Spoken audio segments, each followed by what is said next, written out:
along to the kickback. Myself and Keith Treacy have just been watching Arsenal's 1-0 win over Manchester United, and I think, Keith, maybe it's one of those games that we won't know the importance of till later in the season from an Arsenal point of view, because they were second best for long periods, but they leave with the 3 points. Yeah, honestly, I think that's all that Mikel Arteta would be too bothered about. You can scratch the surface and think Gyökeres wasn't great. Saka looked a little bit heavy-legged at times. Martinelli didn't really turn up. Odegaard made some strange decisions at times. Zubimendi probably didn't have the impact that a lot of Arsenal fans would have expected from him. But ultimately, they got the 3 points and didn't really set the world on fire on Old Trafford today, but they ground out. You could see that there's a togetherness. They want to work for each other. And yeah, I think although Arteta, Arsenal won't be happy with the performance, over the moon with the result.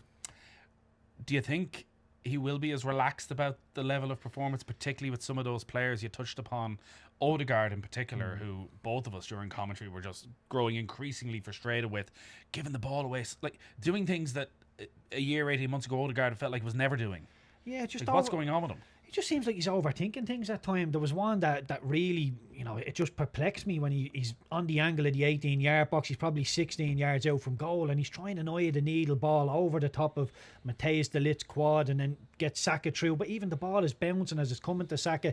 I think the better decision is to just shoot from there and go from, take your shot on with your left foot. That's success for a player like Odegaard, and he needs to add goals to his games. A couple of assists every season is brilliant, but you need goals in your game if you're going to be an attacking midfielder. So some of the decision making from all the players today was a little bit off. Some of the forced touches weren't quite there.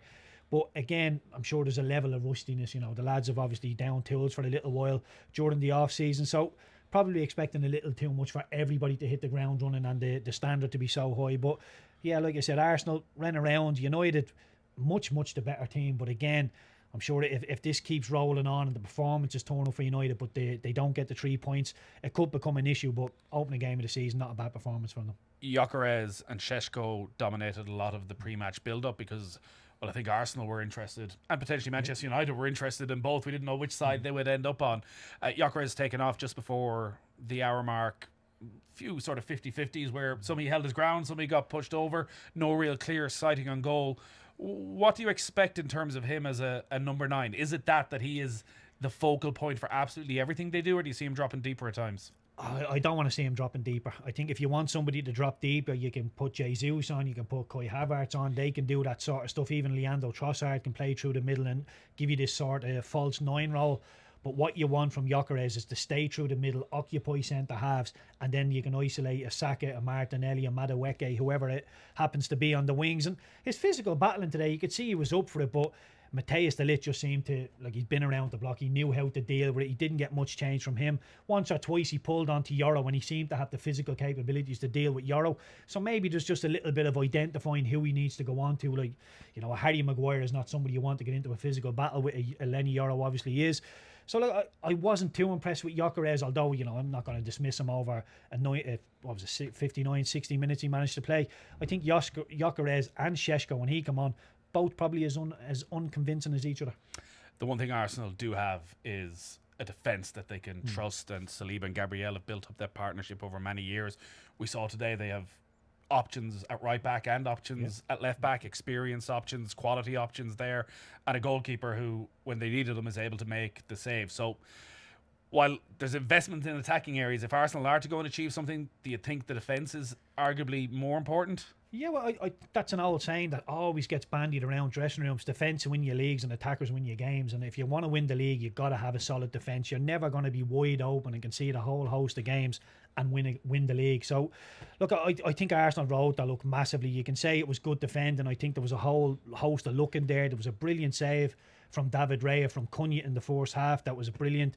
Dorgu hit the post with a daisy cutter of a shot. So a little bit of luck, a little bit of good defending, a little bit of poor attacking from Manchester United. Ultimately, Arsenal keep a clean sheet, but I wouldn't be setting me foundations and thinking, Calafiori was brilliant, Saliba wasn't too good, Gabriel did what he needed to do, but yeah, it will have to improve moving forward if Arsenal are to compete for this league.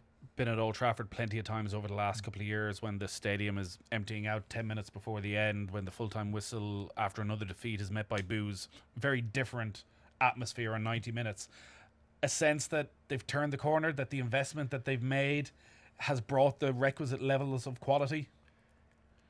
It's hard to say. It really is hard to say. I don't think it can be as bad as it was last season for Manchester United. I think they'll get top half. I think top 6 is probably a little bit too much of a push. But given how strong the rest of the Premier League is, if United were to finish the 7th and 8th and 9th, I think that's probably being around par for them. And people would say with the 200 million that they spent at the top end of the pitch, they should demand more.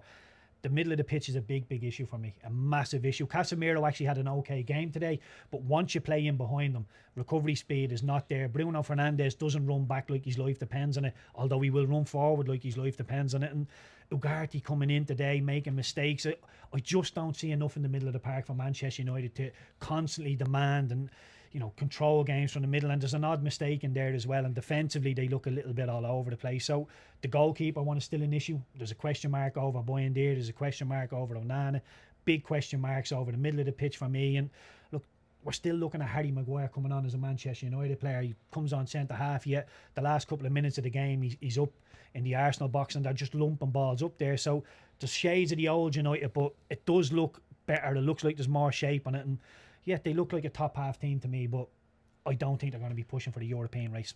And today we didn't really see that front three in action. Šeško comes on for the last sort of 25 minutes, doesn't get too involved in the game. But Cunha and Mbeumo, actually the one thing that was lacking was Šeško in the first half when United were at their attacking best. Those two seem to have settled in very quickly. Yeah, there was some lovely touches from Cunha. Ball got wrapped into him and he controls it with the inside of his right foot and spins, little pirouette, gets away from people. Nice little nutmeg throughout the game. Not an awful lot of goal mouth action from Cunha, but Mbeumo was the one who really got my ears pricked up. I thought, this boy looks like he can do a bit. Calafiori just looked like he wasn't able to deal with him out there. But yeah, look, even Amad Diallo come on and added a little bit from right wing back. But you've got to imagine that other teams would be thinking, if you're going to play Mbeumo as an inverted right winger and Amad Diallo as a right wing back, that's a place that can be exploited from opposition. I know on paper it looks great going forward, but they're going to be wrestled back into defensive position. So I will have to see how that goes along. But yeah, Šeško, yeah, big thoughts behind him this season. I'm not too sure. I think there's question marks over him. I think there's big question marks over Gyökeres, and obviously Arsenal and Manchester United both looking at both of them. But I'm not too sure. I'm not too sure either of them are the answer. I think there's a lack of real quality number 9s out there at the minute. All right, there we are. Weekend 1 done on Off the Ball. We're back next Sunday, another double header. We're going to have Everton's first ever home game in their new stadium. We can't wait for that one. I'm going to have Manchester United again next Sunday. Keith, thank you as ever. Cheers.